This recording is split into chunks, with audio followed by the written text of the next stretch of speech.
And I think there is now an open question which is being talked about more and more in Westminster about Suella Braverman's future and what her strategy is. Look, everybody knows that this is a woman who is positioning herself repeatedly and sustainedly about the Tory leadership post-election. And although it is true to say that Braverman has had some utility politically and strategically for Sunak in saying things and doing things that he doesn't want to say and doesn't want to do, and that she reaches part of the Conservative electorate and party that maybe he doesn't, and therefore she has some utility.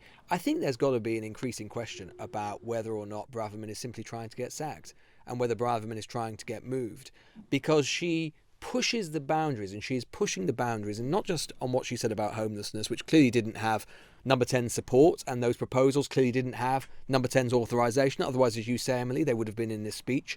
But she is doing it almost week by week now. She's, in terms of how she's described the hate marches around in Gaza, for example, and there are countless other examples as well.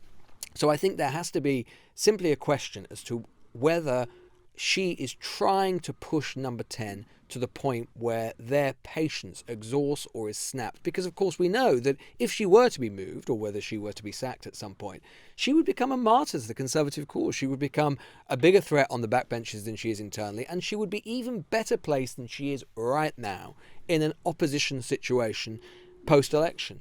So I think that there has just got to be a question mark about what she is trying to do and how much patience Number 10 will show her.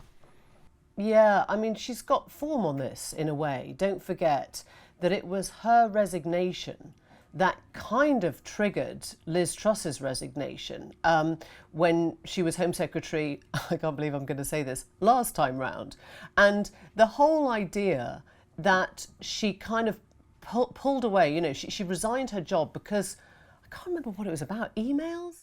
It was a security thing. She had been sharing security details with an MP, a fellow MP, but he didn't have clearance. Exactly. So she basically, you know, self-flagellated over a security breach on emails, which I don't think at the time ever really rung that true, did it? Well, I think what it was is there were so many other like sort of profound crises going on at the time that it almost sort of Nobody slipped by the bar. Yeah, exactly. It just sort of, you know, it had a lifespan as a news story of about 45 seconds. But yeah. But you know, it all ties into the same thing, which was, did her resignation last time pave the way? Did it basically trigger Liz Truss's resignation because it suggested there wasn't really confidence in the Prime Minister? Once you take the security and the emails thing out of the picture, it basically meant she didn't trust Liz Truss. And also the fact that she became that kingmaker, in a sense, when Boris Johnson, famously on that Sunday night after he flew back from the Caribbean and we thought he was about to enter the race,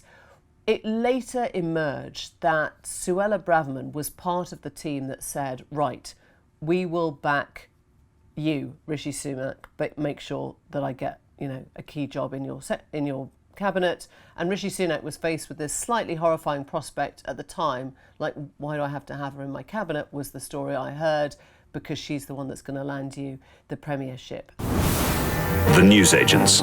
This is a Global Player original podcast.